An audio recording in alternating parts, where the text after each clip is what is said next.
Good morning, good afternoon, whatever time of day it is that you are listening, folks. Thank you very, very much for listening. Today is the 21st of November. The year is 2025. Welcome to yet another edition of the Coping Hour, hosted by Nicholas Engel, a.k.a. Motown Noah.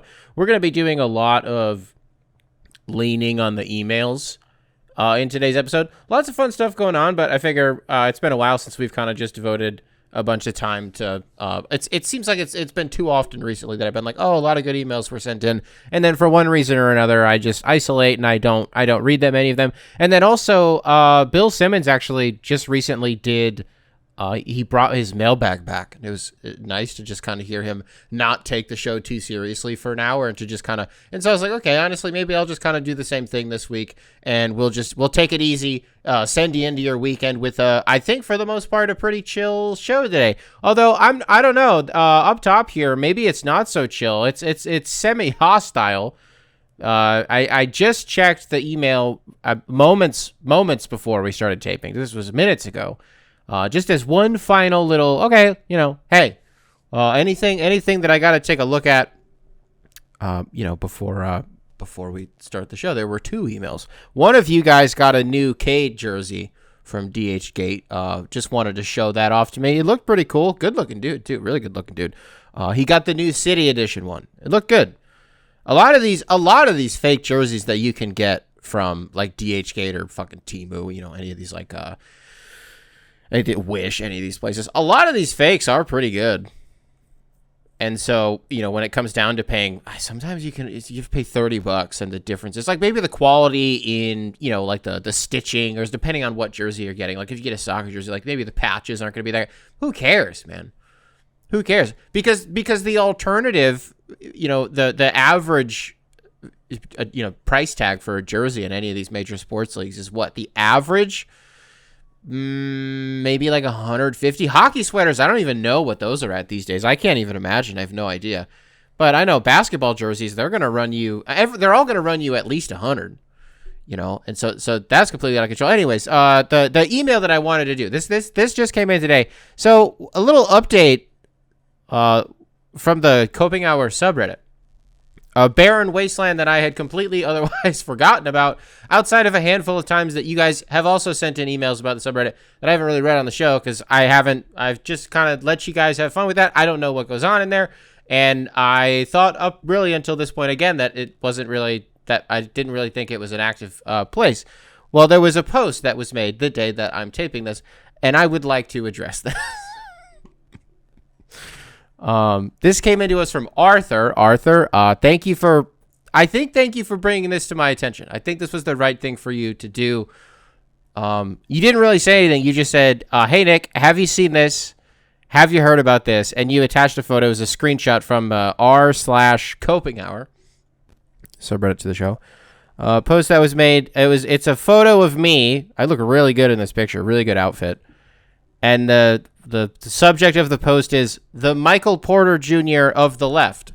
Now, I would like to denounce this. I would like to stop this from ever being said ever again. So I think maybe my problem with it, I think when it comes down to it, I think my problem is this.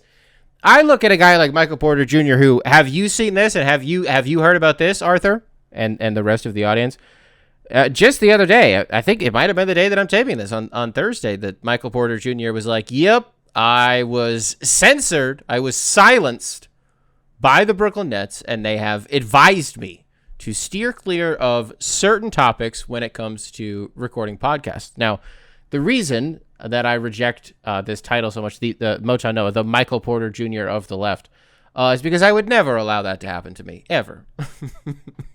I would never allow a brand, is that what you want to call it, an organization, to tell me what I can and cannot say. It's never going to happen.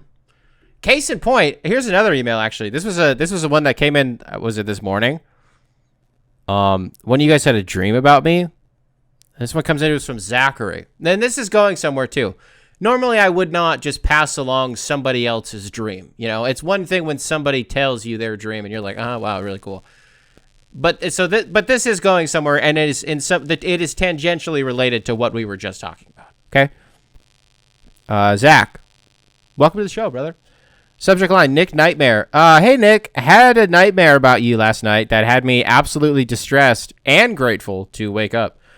You released a 3-minute video where you called a dying hospital patient the hard R N-word because he was, quote, being so fucking needy, unquote. You then clarified that you would never call Keegan-Michael Key the N-word, and that is why it is okay for you to say it. The Coping Hour was promptly canceled by CBS, and I made an Instagram story post about how let down I felt about it and that whole situation. Thank you for not being mad racist IRL. Now, you're welcome for that, first of all. Second of all, I read this to my girlfriend this morning. I thought it was really funny. I got a kick out of it. And she goes, what the fuck are you saying on that show that makes people's subconscious create scenarios while they're sleeping where they are given the impression that you may say it or you may not at any given moment? Is that what's happening on the show? Is that what's happening? She goes, by the way, he didn't say, thanks for not being racist at all. That's not what he said. He said, thanks for not being mad racist. Like not being crazy over the top. Okay. I did something with my son the other day too. I caught myself doing this. And there's two sides to this coin, so stay with me on this. The other day, Maddie, my girlfriend, mother of my child, did not find this bit funny. I wasn't doing a bit. I was just doing a thing. I was just playing with my son, and I was playing with a little shark with him. And I just started doing a voice. And I was just like, Chinese shark. This is a Chinese shark. She said, don't do that in front of him. Don't teach him that. I said, I'm not teaching him anything. I go, if anything, this was just the other day. Hold on. Let me check myself for a second. Where am I going with this? Is this going to be worth going where I'm about to go? I don't know that it is. I shouldn't have done it. I'll denounce the behavior. Fine. I won't do Chinese shark anymore with my son. Fine. But nobody's controlling me. Nobody said, I'm not working for CBS, which, by the way, if anything, here's the real take, is this guy is so dedicated to the brand of the Coping Hour that his subconscious dreams up a scenario where I am employed by CBS, which is like the one agency, the one broadcast network that I will do anything for, that I think is number one, and it's not close. CBS, that's my favorite. That's my favorite channel. That's my favorite broadcasting service is CBS. So you're welcome. Well, not you're welcome. Thank you, actually. Thank you. And no, I wouldn't say it. Just to be clear. Let me be clear. I wouldn't say it. It is kind of one of those things, though, like, you know how guys always, I don't know, we've done this on the show before. Guys, when they hang out, at some point in your lives when you're with the fellas, hey, boy, if you had the S a D, how much would you need? You know what I mean? And I think that dollar amount is always, my grandma's not going to like the first part of the show at all. But this is just kind of the way that the emails have come in. And I'm censoring myself very heavily here, and I'm not saying the actual thing that I'm saying. So, I think the dollar amount for most guys is a lot lower than what they'll actually admit out loud. I think this kind of has to be the same. It has to be. So for $500 billion, if I'm getting $500 billion, this is where I'm going with it. I'm saying it. $500 billion, I'm saying it. Because how many, what's the black population in America? If we round up, what is it, 50 million? 50 million. Okay, if I say it and I get $500 billion, that is $1,000 to every man, woman, and child. 50 million of them. Boom. Reparations. Boom. Solved. Because I said it for $500 billion and then I distributed the wealth, every man, woman, and child, $1,000.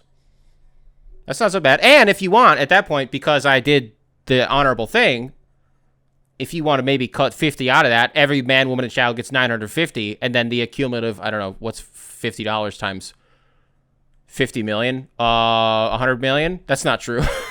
That's not that math. Is it a billion? I think that's a billion. That sounds good to me. I get a cool bill. Nope, because that's sort of just, I'm holding a mirror up to the systemic issues that I'm trying to sort of undermine in the first place. If everybody gets $950, but I get a cool billion. Hold on, how do we work this out? I don't get a dime of it. But I said it, and that's punishment, is I lose all of it. Actually, this is a screenplay, I think. I could sell this. A guy says it, and then is ostracized from society, but then the economy would boom. Dave Chappelle made a whole sketch about this. The economy would soar. I mean, it's $1,000, so for, 4 hours, probably, I guess it wouldn't be that beneficial. Everybody's just like, oh, cool, but it's $1,000. It's like when the government during COVID gave us. So where am I going with this? I don't think I should. I wouldn't say it. I certainly wouldn't say it to Mike. What's Key and Peele? I wouldn't say it to either of them. CopingHoursSubs@gmail.com, spelled phonetically. Email available in the description wherever it is that you listen to this program. This one's from James. If we're doing the weird stuff at the top of the show, I guess we'll just save all the. Maybe we'll just save all the sports for the end. Let's do this one from James. The subject line is IDFK. It's IDFK. Hey, Dick. Emailing from the bathroom, Hot Tom style. Now, I don't know if you've seen this or if you've heard about this. Keith Urban played at Mar-a-Lago recently, and apparently one of the songs he did was Pink Pony Club. And I'm racking my brain trying to answer one simple question. What the goddamn hell? I'm not particularly plugged in, but if I had to hazard a guess, the Venn diagram of people who like Trump and people who like Chapel Roan is just two separate circles.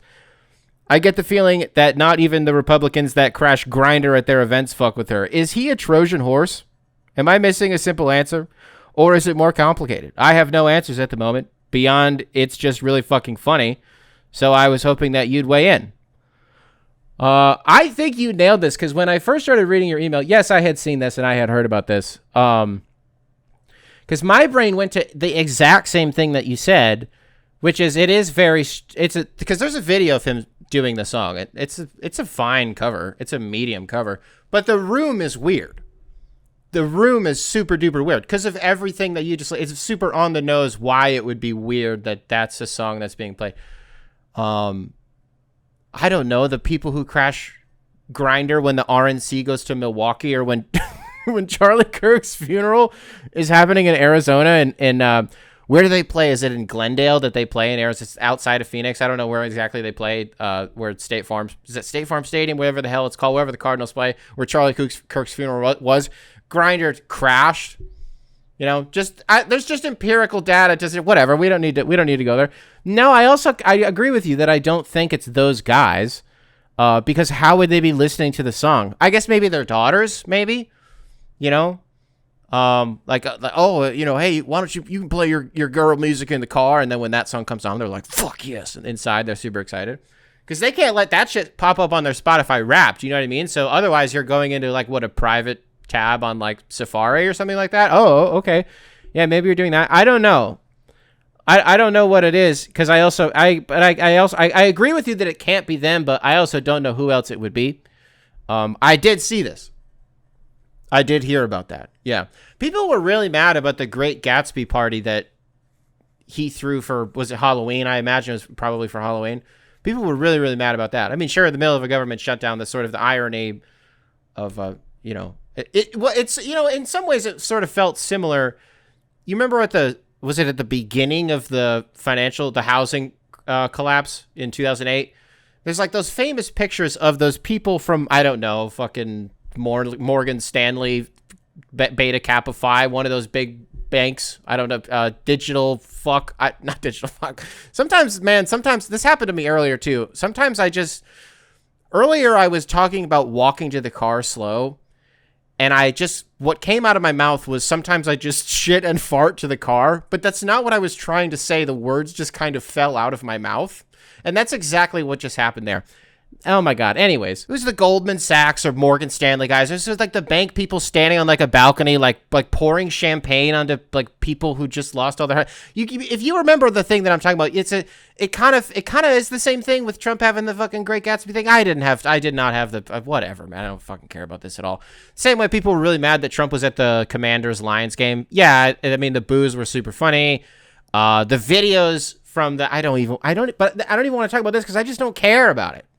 I just don't have time anymore to care about like when he does shit like that. Or when he goes golfing 100 times, which hasn't even really been a story that much in this presidency. I mean, it comes up every now and then, but there's just so much other shit to be mad about. I don't even want to fucking talk about this guy. I really don't want to talk about this guy. But you did actually include something at the end of your email, and this was the second piece of this. You said, "P.S. Please don't forget to go over the apparently very funny shit from the Charlie Kirk security guy interview. I haven't seen it." Yeah, I said in the last episode that I might do this, and then I said there's no way I'm going to remember to do it. And then Luckily, James here reminded me. I don't remember if I said that we learned funny stuff. That's not true, and I would take that back. It was just interesting. There was a lot of information that we otherwise didn't have, and that we probably otherwise wouldn't have found out if it didn't directly come from that guy's mouth. And if we did learn it, you would have, I don't know, maybe questioned it, considering every piece of information that we've learned about this from like a quote unquote real official government source has seemingly been a lie. Right. And I bumped the table. Before I, do this whole spiel really quick, I will say what is frustrating to me is,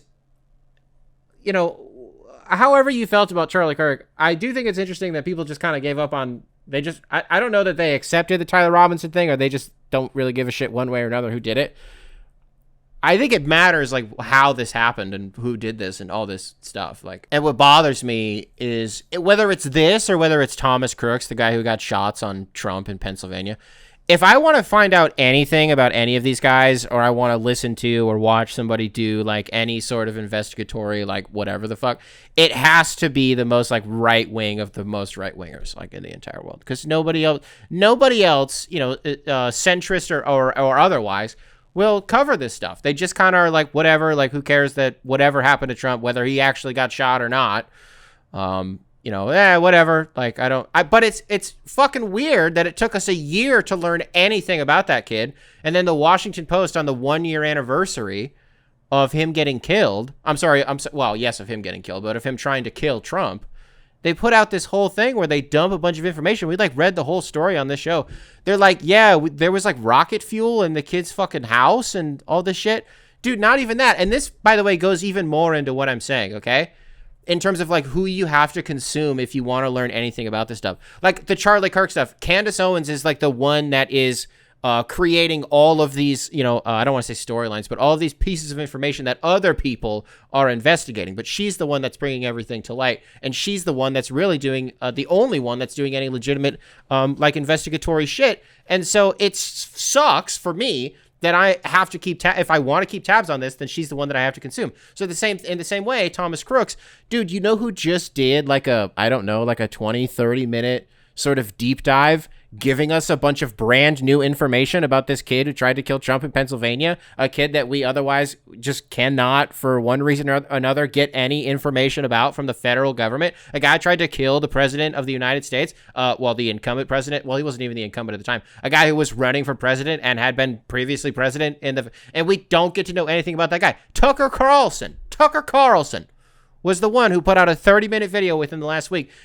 He gained exclusive access to all of his like never before seen social media posts and like every single comment that he made on YouTube. You know what the most interesting thing that he found was?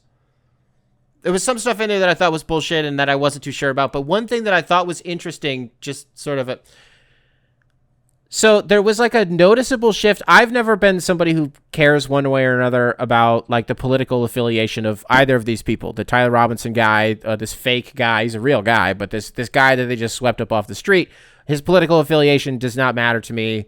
Thomas Crooks' political affiliation does not matter to me. But what's interesting about Thomas Crooks' comments that he was making on YouTube, like 8 years ago, they were like super racially charged and aggressive. And like, if you have to label it as something, guy was like super right wing.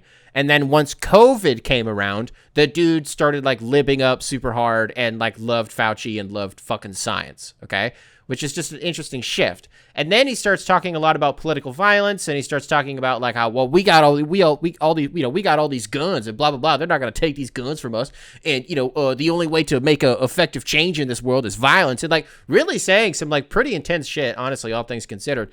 And then there's this like one person who kind of just like keeps replying to their comments, and then like, I don't know, kind of like, I don't want to say encouraging them or like egging Thomas Crooks on or being like, yeah, like be the change you want to see in the world or some shit like that. And then like, as soon as that character appears and starts like, not coercing, grooming is kind of the word. Then Thomas Crooks goes dark. Because the guy said something like, reach out to me, like blah, blah, blah, blah, blah. I think it was something like that.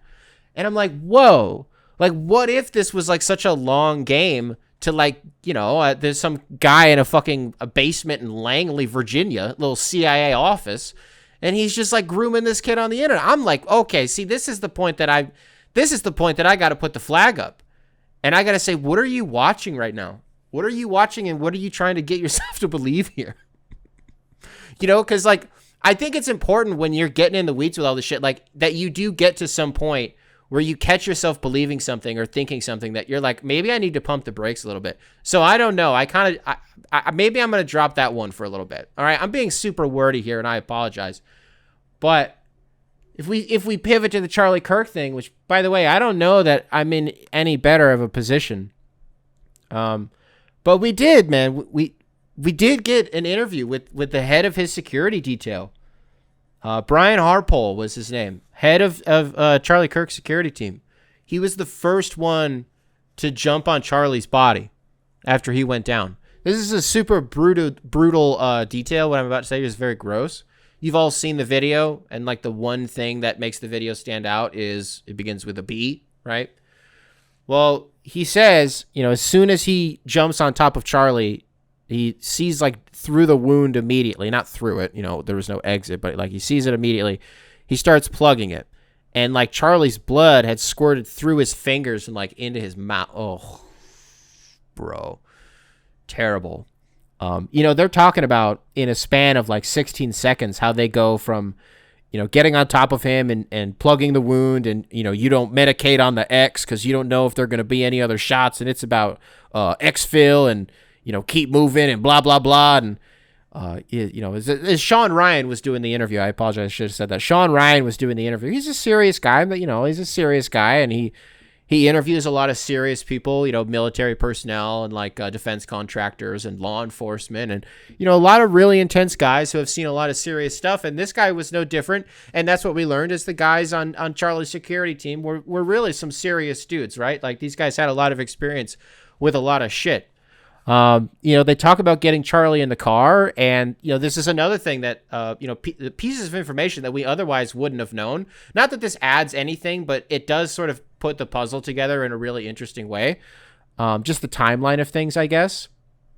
So Charlie was so big that they like couldn't actually close the doors in the car because they had to lay him across sort of the seats. And the guy that was doing the interview, Brian, I guess like they had the door cracked open and his ass was like hanging outside of the car and somebody was just hanging on to his shirt so he didn't fall out because he needed to use both hands on Charlie. And because it was his carotid that got severed, if that's what you want to say, you can't use a tourniquet because then he's not going to be able to breathe, right? And so while they're moving him, like he can't breathe.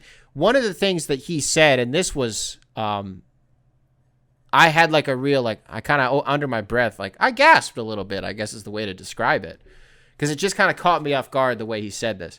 Again, because these are serious dudes and they're trained in these situations, like how to react and like what to do, right?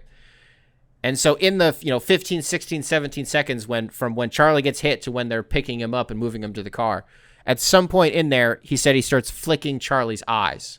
Right. And as soon as you're flicking their eyes and there's no movement whatsoever, he said he popped it open.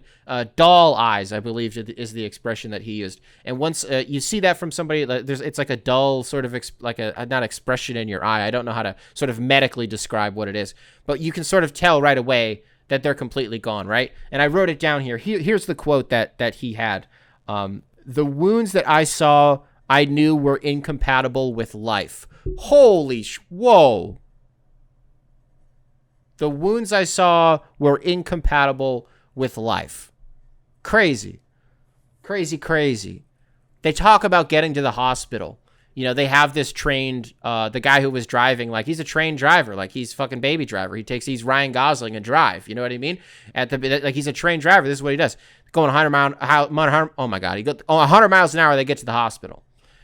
He did start to fixate, by the way. On the whole, the people complaining that there's no autopsy thing, which is true. There is no autopsy that is publicly available. Right. And he kept saying, FOIA, do a FOIA, request a FOIA, blah, blah, blah, FOIA. That's an acronym for Freedom of Information Act. Now, he was so frustrated about people getting mad about there being, again, quote unquote, no autopsy, because he was like, I asked about it, I saw it, I blah blah blah. Like he was talking about, he was adamant that this thing does exist. I'm like, brother, I don't think any of us are questioning that it doesn't exist. I'm sure there's like something that documents what the problem is, that it's not being released, and that is what is the issue. You know what I mean? Like that's what we're so frustrated about. He talks about, man, they like roll up to the hospital and everybody that had gotten out of the car was just soaked in blood, like just all over them. So they just like rush in. Think about these nurses, think about these doctors, or just like the normal people, like the civilians who were just like in the fucking, the emergency room or the OR or whatever. Well, they wouldn't be in the OR if they're whatever, geez, what else was there? They said at some point while he was at the hospital that they had a pulse, that they found a pulse. What? Huh? And then they brought this up. I thought this was maybe a good analogy. And they're like, man, we've seen again, these are serious guys. They've seen a lot of shit. And they're like, we've seen the human body do a lot of things, even though you are like, maybe not medically dead, but you're completely gone. It's like a chicken when its head gets cut off. You know what I mean? Like your body will still, your brain will still be a little bit active, but you're completely gone. So that pulse, ultimately didn't matter. Here's another thing that just was shocking to me. I sort of admired that Sean Ryan brought this up. Again, an interview that I otherwise I could really give her, whatever. I thought he did a good job in this. And he asked a question that, again, I commend him for, but also like they spent even 3 minutes on it is too much time. We covered this on this show, that the QAnon flavor of the week maybe a month ago was that the lav mic that Charlie was wearing, that he had clipped to his shirt, was actually like an explosive device that was remotely triggered, and it sent a piece of shrapnel up into his neck. And what I was frustrated about was, even though that was an absolutely insane thing to even think could have happened, fucking insane, I was like, there is a precedent for it though. When all these beepers started blowing up in Lebanon, we knew who was responsible for that, right? That was the Mossad. We knew that. They've accepted accountability. They brag about doing that shit, that they have altered devices in essentially every single country on the planet, right? That was them. There's a precedent for them meddling with these smaller pieces of technology. It can happen, right? They asked about this. Sean Ryan asked about this. And in short, obviously that, they didn't entertain it at all. There was no burn, there was no char, there was no nothing. It wasn't an explosive. Now, he did say, he talks about having to like go in the wound, and it was maybe for gauze or something. I don't remember what he said. And what they said, this was another piece of major information.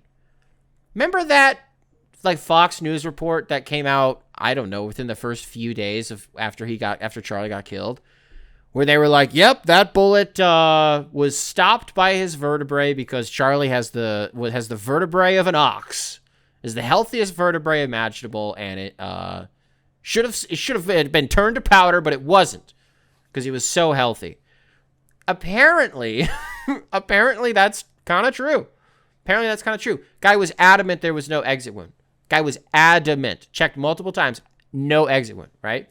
So what the doctor said was, it just redirected and went straight down. So once it hit his vertebrae, I think they said like C6 or something, then it just, I don't know, like just redirected down and just like tore up his insides.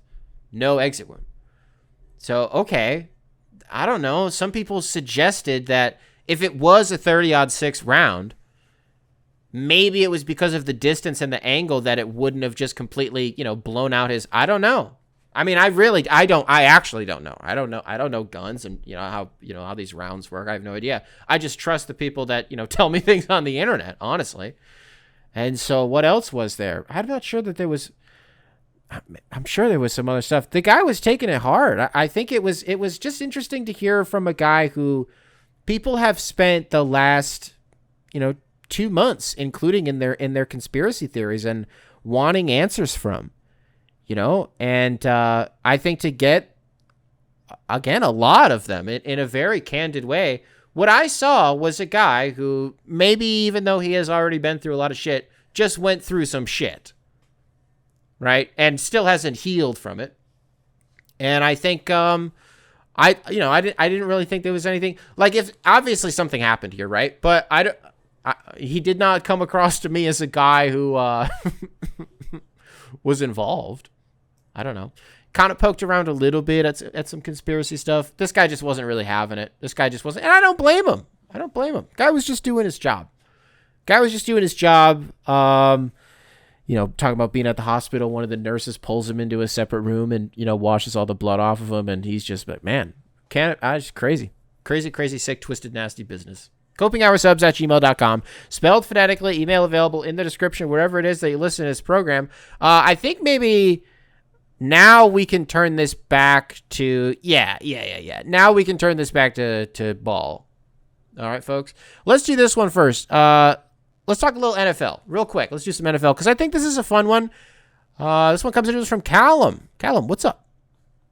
Subject line, following the NFL. Hi, Nick. I need help selecting a team to follow in the NFL.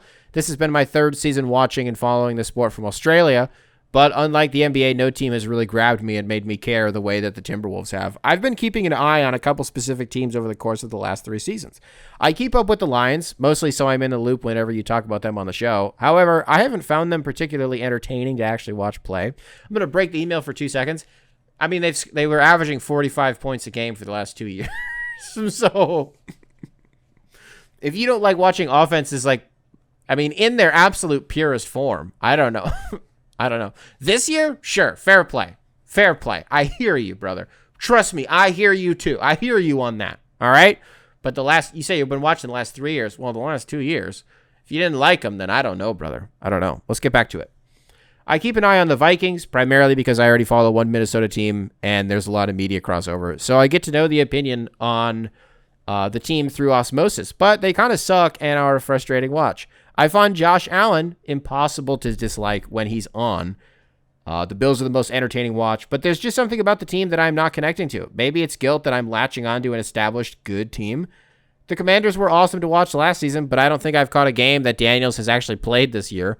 So I don't want to get attached to a QB that might not see the field, so I think they're out. Well, might not see the field. I mean, if he comes back this year at all,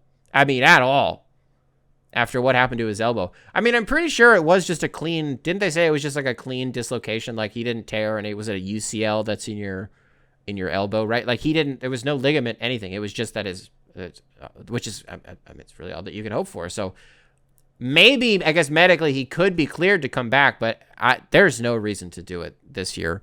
I'm not going to do the RG3 thing. We don't need to do it. Let's see. The Broncos have been a late addition to my roster of teams, but I've enjoyed their defense this season, especially the way they smothered Mahomes and grinded out a win against the Chiefs last week. I also already follow the Brisbane Broncos in Australia's rugby league, so a second Broncos team seems too easy to slip into. Yeah, that's probably, I might say it's going to, there's a little bit more here, so let's finish it. But that's probably going to be the leader in the clubhouse. I think you should just double up on the Broncos. Let's wrap it up. I acknowledge you're going to have some bias here, but what should I do? Should I just keep watching until something clicked with a specific team? Should I lock in on one now and write it out? Do you have an opinion on these opinions? Do you have an opinion on these options? You know what? The thing you said about Minnesota, I like this. And I'm kind of, I'm reading this because I just thought it was interesting, like the psychology of, becoming interested in a sport and, picking the teams that you like to watch. Because like in soccer, like I don't really, I have teams like Leicester City. That's the, that's the team that I like more than any of them. And then everybody else is just kind of like, but I've never had a problem with just liking the established good teams. Like you're watching this because it's fun. You might as well watch the most fun product. You don't just have to like be in the trenches just for the sake of like, validating yourself as like a quote unquote real fan of the sport. You know what I mean? If you like watching the game, then you like watching the game. You like watching Josh Allen? Yeah, probably because he's sick as hell. Probably because he's awesome. Before the season, we said if I can't pick the Lions to be in the Super Bowl, I'm going to say it's going to be the Bills and the Bucks. So watching them play on Sunday and watching Josh Allen once again throw 3 touchdowns and rush for 3 touchdowns was awesome. Yeah, man. Watching the Bills is fun. Watching Josh Allen is really, really fun. It's an MVP. That's one of the best in the world. It's one of the best quarterbacks that has ever played, ever. And so if you want to root for them, like you should, because he's really talented. But I also really like your logic of the Minnesota thing.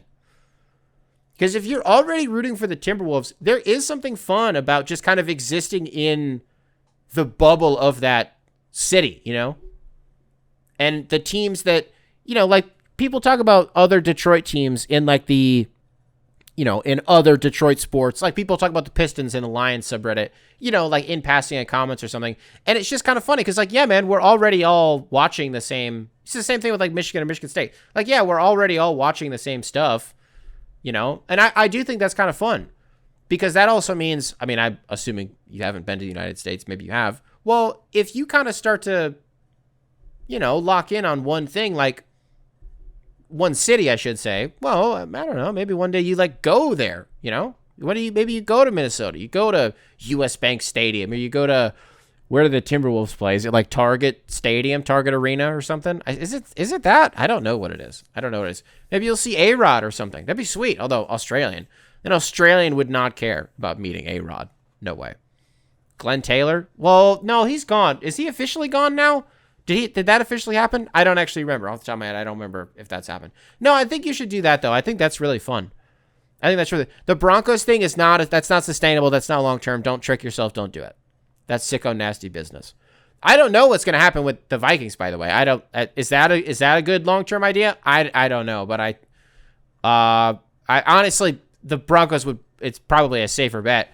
But if you are married to... If you don't want to root for the Bills because... you can't get over the mental barrier of, well, I don't want to, just pick a good team, and then everybody thinks I'm a loser. Well, Minnesota, yeah, I mean, and despite the Bears' record, I mean, you could say them too. You really could. They stink. They're 7-3. Look, if I'm a Bears fan, I mean, I'm telling me to fuck off and to debate a wall. Because we're 7-3. We invent ways to win every single week, but we get it done. It doesn't matter how we get it done. We get it done every single week. And Caleb Williams, at the end of these games, in these fourth quarters, has been brilliant, man. Been brilliant. And it's really fun. In this city, in Chicago, it's fun. When the Bears are good, it's fun, man. But it's also fun to me because I know it doesn't matter. I know that it's not real. And that whatever this leads to, it's not going to... The only way that I'm going to start to freak the hell out is if for some reason, but Minnesota's not going to jump us. But that could still happen because when we go to Minnesota, that could happen. Yeah, I think I just need to keep my mouth shut for now because the Lions aren't really in great shape. Like, I don't know. I think we're in better shape than Minnesota right now. And it really, honestly, in retrospect, pisses me off that J.J. McCarthy lit us up the way that he did and threw for 1,000 yards. And I think, he ran for a touchdown too and, took Anzalone on a horse ride. Yeah, it feels really bad. It feels absolutely terrible. I'm going to keep my mouth shut for now. And until we beat somebody in the NFC North other than the Bears by 100, which I think we'll do again. But again, man, I don't know with the way that these Bears are playing. I'm just saying, I don't know. I'm bumping the mic now. I'm throwing shit all over the place. What about Tampa Bay? Baker Mayfield? Yeah, I could see it. I mean, even with you talk about Baker Mayfield. Well, Bo Nix is just kind of like, is he Mitch Trubisky? Not Mitch Trubisky light. Is he Baker Mayfield light? I was gonna say we said a week or two ago on this show. One of you emailed me and said this joke's already been made. I'm not on Twitter. I don't fucking see what jokes are made on there. I'm sorry, I didn't know. I said is Baker Mayfield? God damn it! I'm getting all these quarterbacks mixed up. I said, is Bo Nix giving Mitch Trubisky? When he's off, he's Mitch Trubisky. When he's on, he's Baker Mayfield. Maybe there's, and I'm not just doing the white quarterback thing to other white quarterbacks. It actually just kind of worked out that way. If you want me to just throw in another, Geno Smith, Bo Nix's ceiling is like Geno Smith. And there's Jets Geno Smith, which is also kind of like Raiders Geno Smith a little bit. And then there's like Seahawks Geno Smith, which is just on a completely different stratosphere that sometimes was also, the Venn diagram would recross with Jets Geno Smith. There's West Virginia Geno Smith. That's a really good iteration of Geno Smith. There's levels to Bo Nix. All of them are good, and all of them are equally bad also.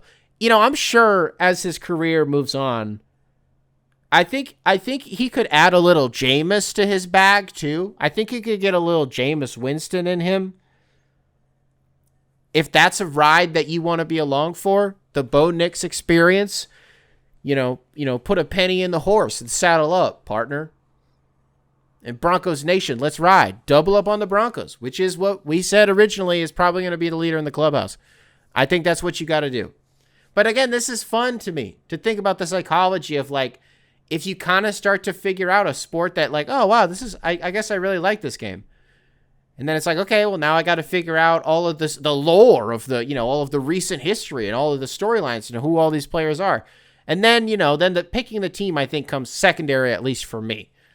And so right now I've always, passively cared about soccer, but, it's hard for me to just like pick a team outside of Leicester that no matter what, I'm going to watch everything that they do. I mean, Manchester City is probably the closest one, but I watch just as much United as I do City. So I just like the Manchester clubs, period.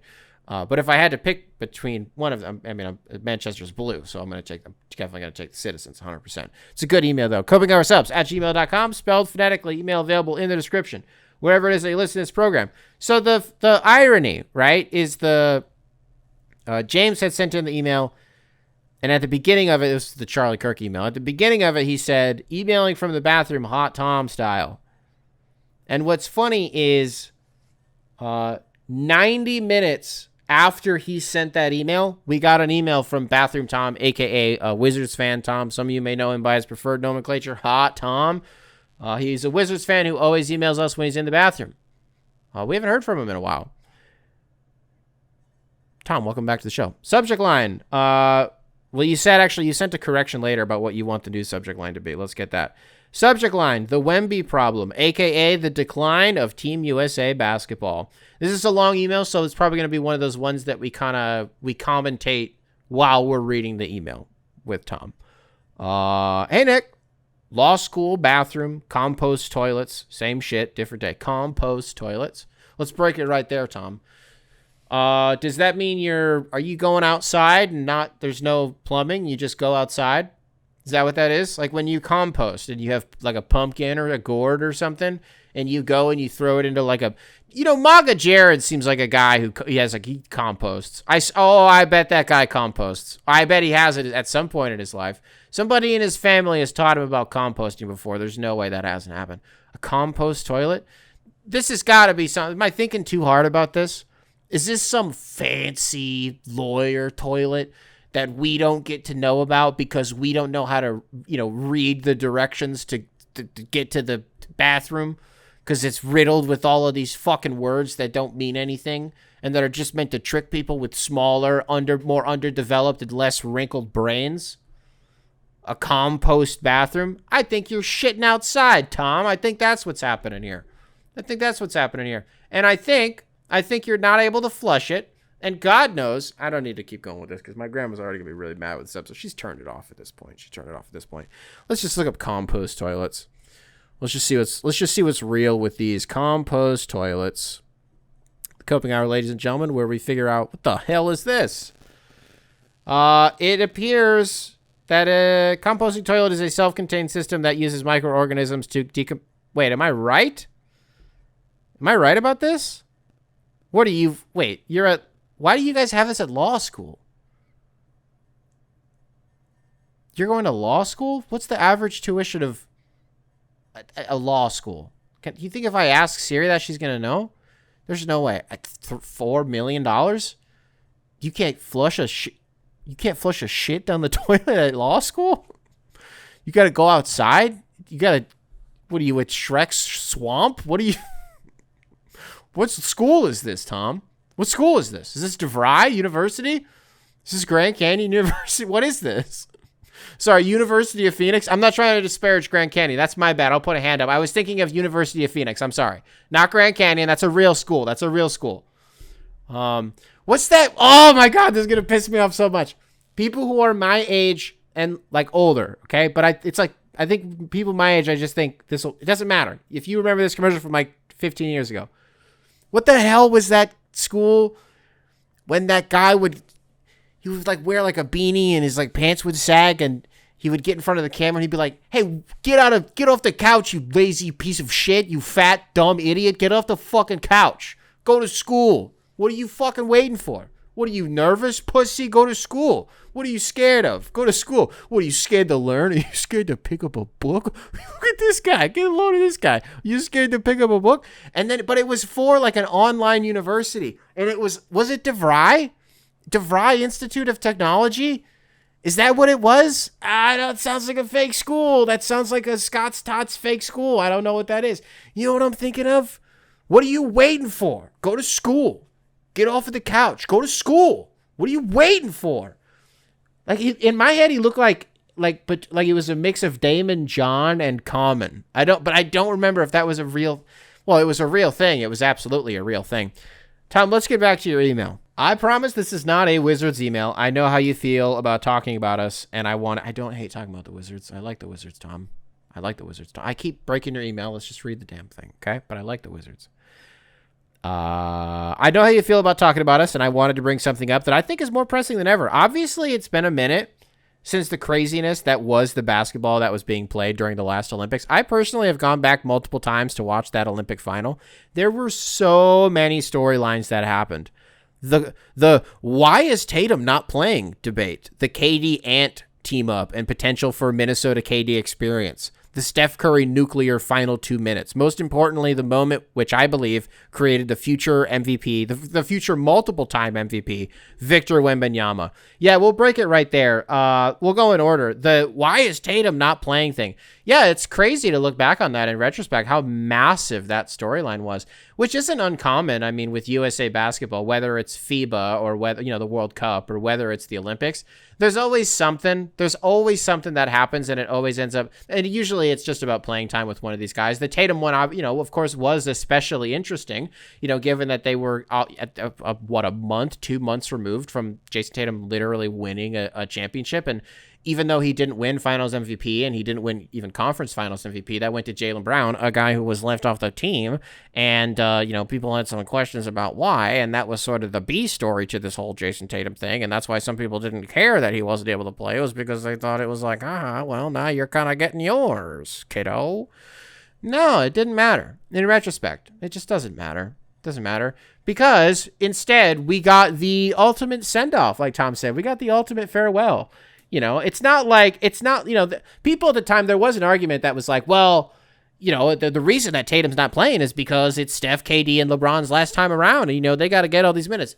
Jason Tatum couldn't at no point, he wasn't playing at all. He wasn't getting minutes at all. So that argument didn't even make any damn sense. But in retrospect, it did matter at the time, but also it didn't because they ended up winning gold. Was definitely a major one, though, for sure. You said the whole KD Anthony Edwards thing, and people think, yeah, I mean, at the time we knew that the KD trade was inevitable, that Phoenix was not going to be his last team. I don't remember if at that point he had formally requested a trade. I would imagine there was no way at that point. It was just kind of, assumed, largely and widely assumed by everybody that it was going to happen, and, it eventually did. And I guess I don't remember exactly how that happened. The stuff that came out about it, at some point it was made clear that Kevin Durant was like, absolutely the hell not. I will not go to Minnesota. That's not going to happen. Was it Anthony Edwards? I might be thinking of a completely different player here, by the way. I might be completely wrong about this. Wasn't there a player, but I think it was Anthony Edwards, who was like, it's not on me to recruit these players. And no, I think somebody asked Anthony Edwards about this is what it was. And he was like, it's not on me I don't fucking care about any of that shit. But again, Tom, you're right about this. It didn't end up leading anywhere, but we are excited about it. I mean, Anthony Edwards has said a million times in the past and has, just made it clear otherwise, even without saying it, that KD is his guy. And as a kid, KD was his guy. And so that relationship seems like it's really important to him. And it is in some ways, I think, too bad that they're never going to play together, outside of that, that one little run that they had on the Olympic team and then maybe in an all-star game or two. But yeah, it would be really, really fun. What was the other one? The Steph Curry nuclear final 2 minutes. Yeah, I mean, you'll never forget it, man, if you were watching it. And, I mean, hey, if you're Tom's girlfriend, if you're Tom's, the guy who's sending in this email, French girlfriend, you probably had a super bad day watching, a couple of those games. But it was just so inner child experience to watch these guys, all three of them come up big in the game against France. And then also in the game against Serbia too. Right. It was like fairy tale shit, but all right, let's get back to it. With the release of the second worst basketball propaganda podcast, with Steph and LeBron sitting down with 2002 All-NBA third team point guard Steve Nash, they discussed how neither will likely see themselves going back to play in the Los Angeles Olympics. This got me thinking, will we ever see a true USA Dream Team similar to the last one? It seems to be something that truly only happens once in a generation. You go from the 90s Dream Team to the Redeem Team to what was aptly called the Avengers. That spans roughly 30 years, and I would argue only 2 of them will be historically significant in the context of the United States basketball zeitgeist. There's a take in there. I'm assuming. Okay, so Tom, you're saying between the Dream Team in 1992, the Redeem Team in 2008, and then sure, if you want to call them the Avengers in the 2024 Summer Olympics, only 2 of those is what you said. That spans roughly 30 years, and I would argue only 2 of them will be historically significant in the context of you. Oh, I don't agree with that. I don't think I agree with that at all. Because again, I think you're gonna brush aside the most recent one is the Avengers. I don't think so. I really don't think so. Because I think that it is such an interesting and pivotal chapter in U.S. basketball. And the rest of your email, what I'm about to say, maybe I should save this because the rest of your email is going to work with this. Let's do the rest of the email because we'll be able to tie this back in. The modern NBA has become increasingly international. There is an exceedingly strong argument that top 5 players in the NBA are not from the United States. On top of that, we continually see more and more international players who are filtering through the NBA and then going to have extremely long and successful careers in the international leagues of the world. This comes to the question of the email. Are we screwed? Yeah, USA Basketball will never run out of talent, but we are moving towards a stark reality that teams from around the world will become stronger and consistently make Team USA scrap out wins and possibly take a game or 2 off of us when it matters most. Eurobasket was some of the most interesting ball that has been played outside of the NBA recently, and it was relatively huge given the names and performances tied with that. I truly believe that France as a team are going to develop into an Argentina or Spain team that could create serious issues for Team USA in the next Olympics. Germany has been well coached and extremely disciplined, maybe one of the most ethical hoops teams of all time in international play. I fear we may be screwed moving towards a time where we will lose a game that will create a Redeem Team Part 2. Also, I would like to note that while I love my beautiful and amazing girlfriend, Victoria, I would have this opinion about the European development of basketball teams without her influence. That being noted, I will be searching for a French team, national team basketball jersey in December when I return to France. Sincerely, Bathroom Tom. He did not add the ha-ha. I embellished that at the end. You nailed all of this, dude, and you're completely right about all of this. The rest of the world creeping up on the United States in basketball is, something that we've talked about it on the show a million times. Everybody's talked about this. It really is kind of like this is something we've talked about recently too, is, for so many years we talked about Oklahoma City as like a man, keep an eye on that team one day. And then one day it was just kind of here. And then suddenly they were like, hey, we are built for the most long-term and sustained success that any team has literally ever been built for. So what's up? We're here. That's kind of what's happened with the rest of the world catching up to the United States in basketball, right? And I love that you used Argentina as an example, because weren't they the ones that knocked the United States out in, what would that have been? Well, it had to have been 2004, right? Because then 2008 would have been the Redeem Team. Yeah, man, it's slowly but surely we've all been, since like the Porzingis era, I guess is kind of when it was 2015, I think is when he was drafted. That's when it really started to shift. That's when the drafting a European player went from, oh, shit, oh no, to, ooh, this is actually kind of exciting, right? I mean, within the last, 5 years, how many French guys have been drafted in the top 10? A lot. I mean, straight up, like maybe 10. Like a lot of French guys have been drafted in the top 10. I think you're completely right about this. And I got to tell you something too. And this is what I was going to say earlier. This is why I knew it was going to be able to come back around, right? I think that like the context of the United States winning the gold medal in the Paris Olympics, I don't think we're going to brush over that at all. I think that is going to matter a lot. because of where we are, in the timeline of like basketball as an international sport, right? It could, if everything that you're saying here, if it all becomes true, and Germany and Spain's always been good, and Germany has always had a good team, and in the past, like Brazil has had good teams.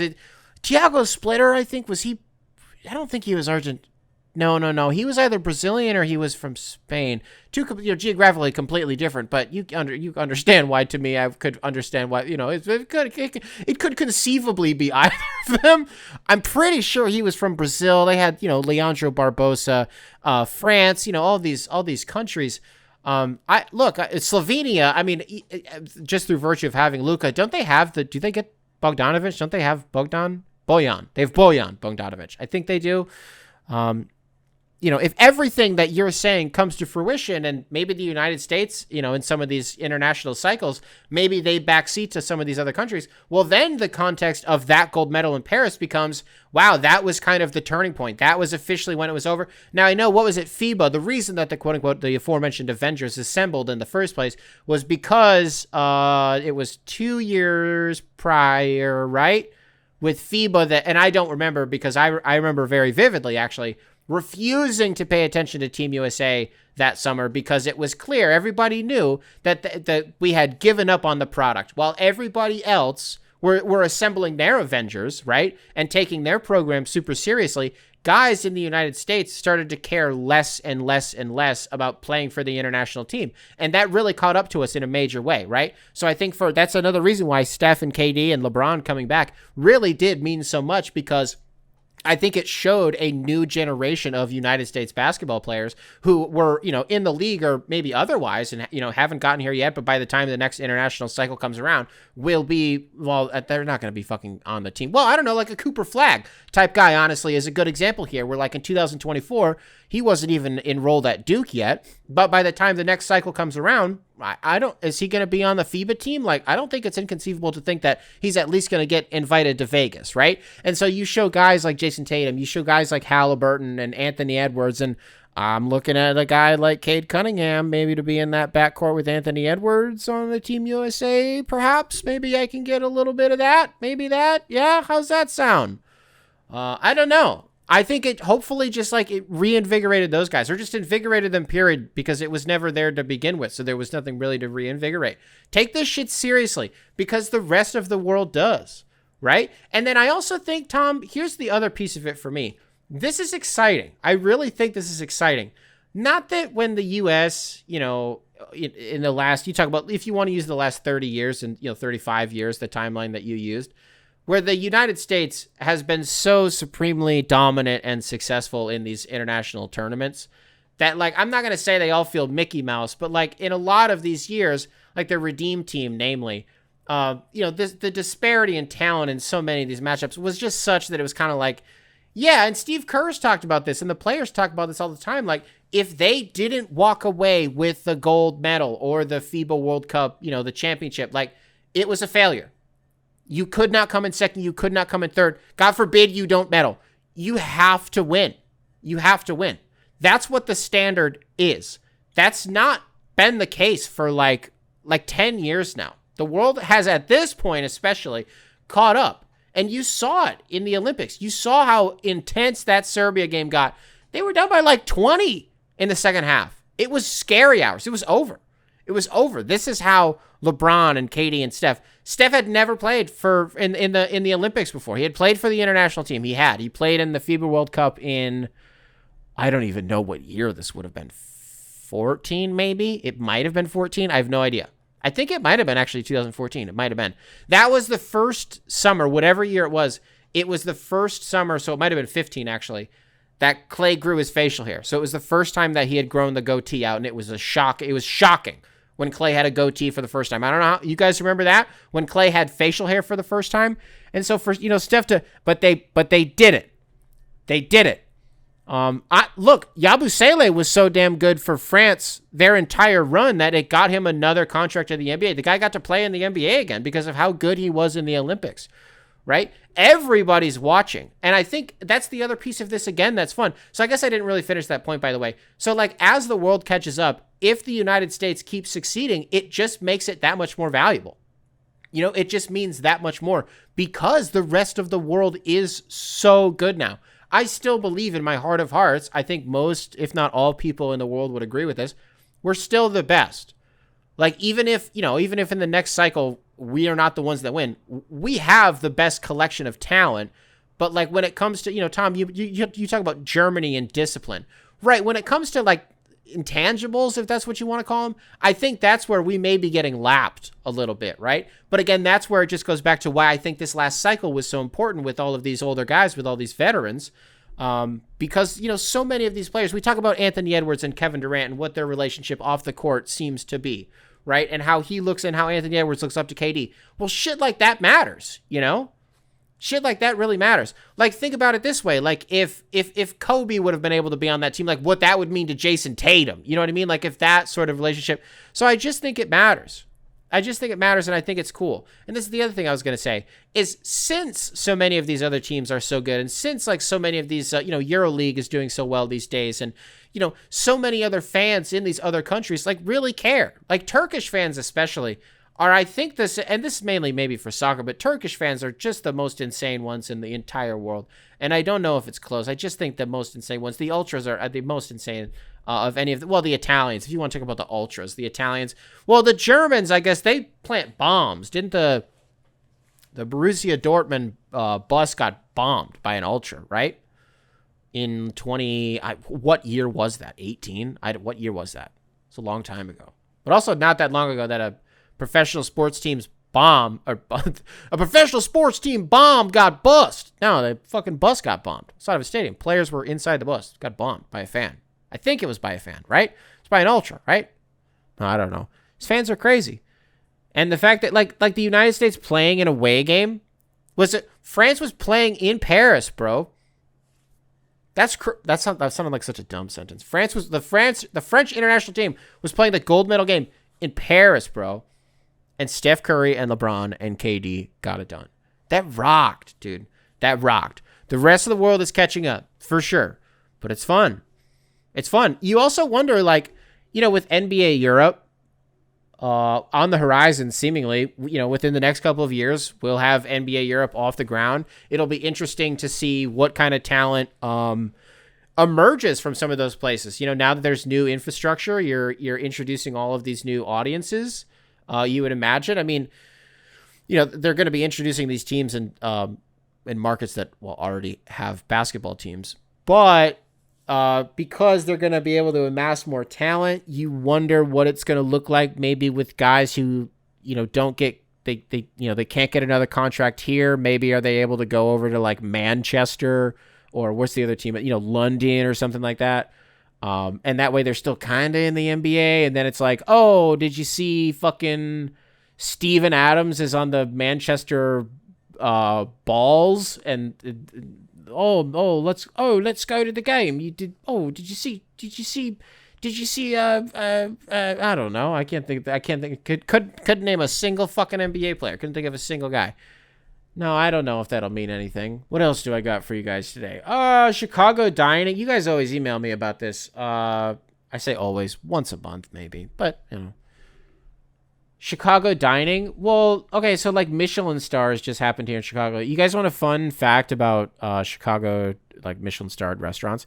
So we have the only Michelin starred Filipino bakery in the entire world.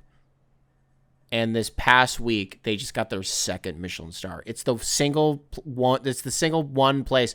This doesn't make any. How do I say this? It's the place that I've wanted to try the most in this city for maybe a year or two now. And I'm never going to be able to do it. I'm never going to have the time to do it. It's called Kasama. It's in, it might be in West Loop. I actually don't remember off the top of my head where it is. I think it's on the west side of the city. Never going to be able to eat there. They got a breakfast sandwich that I want to try. I was able to try a breakfast sandwich that was inspired by Kasama's breakfast sandwich, but they got like a nice souffled egg in there. Nice little, oh my God, it looks so damn good. Kasama, look up the Chicago Kasama breakfast sandwich. It is unmistakable what is. Only Michelin-starred Filipino bakery in the entire world, and this past week it just got its second one. I also gave an anecdote an episode or two ago, and I said little gossip, little local gossip for you guys. Okay, what I had said was during the Lions-Bengals game a couple of weeks ago, I have it on medium authority that during the game Joe Burrow was in Chicago eating like an early dinner, and I know what restaurant it was at. That same restaurant at this last week when Michelin stars were handed out lost one of their stars. So there's a little something for you. Figure out where, it doesn't matter where it was. But now they only have one star. Now they only have one. Now the other piece of that is I don't remember exactly what restaurant he was at, and I think it was that one. But if it wasn't that one, it was one that was owned by it's under the same umbrella. What other Chicago dining things do I have for you guys? Portillo's. You need an Italian beef? You go to Portillo. If you want a beef, go to like Al's. Just go to Al's.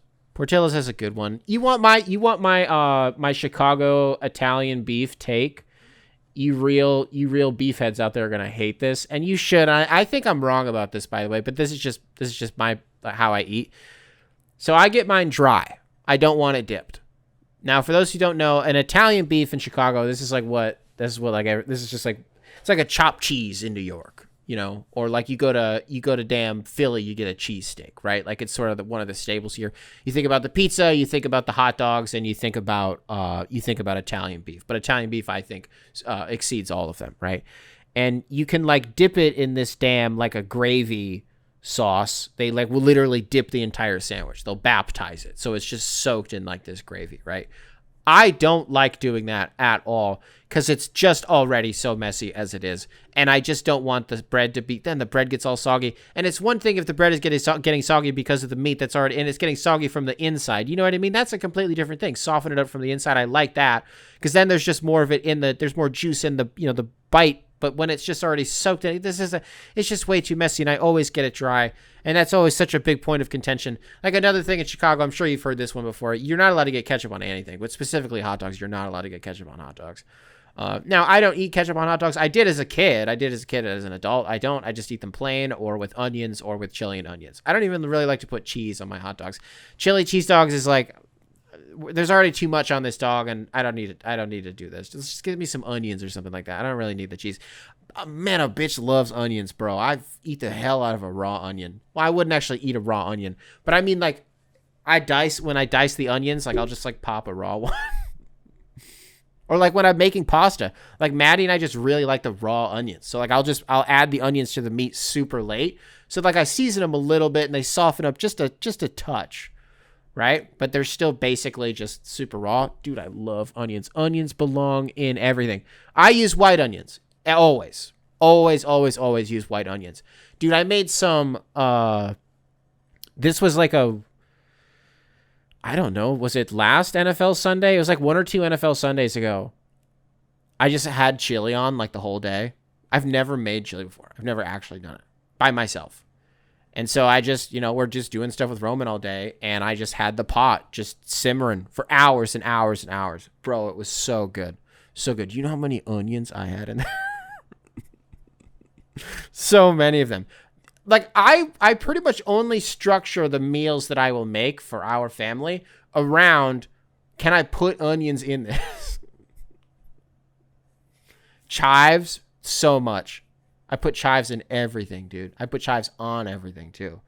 My new mac and cheese recipe, I'm putting chives on that shit. Chopped bacon bits. Whole 9 yards. Spotify.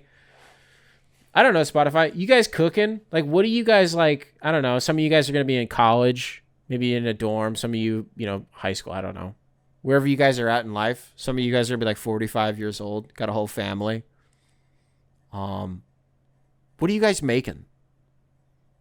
If I come to your house, what are you making me? You got to make me something. We're not door dashing anything.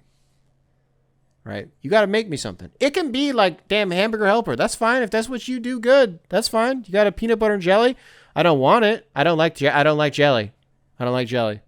I'll eat it out of respect for you. I'm in your house. I'm not gonna not eat whatever you give me. But I'm just telling you, if that's what you were gonna do something else. Just do something else. But that's the only thing. Anything else, I'll eat. Not sushi. I won't eat sushi. I won't do it. Not into it.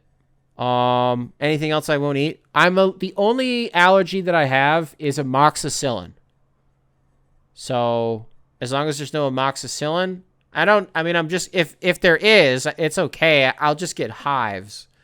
I don't know. I don't know what's going to happen to me as an adult. I was exposed to it once as a child and I got really bad hives, and then they're like, oh, it's because you're allergic to it, retard. And I was like, all right, well, I'm 5, so let's dial that one back, and maybe not. Thanks for teaching me that word. I'm going to bank and store that one, use that one in like 20 years, but okay.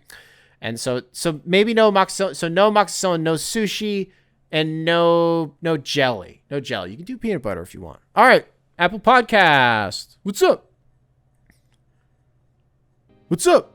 If you're watching this on YouTube, be sure to leave a like, subscribe, nice little comment for the algorithm. Make sure to keep primary control in check. And I will catch you guys in the next one. Beautiful.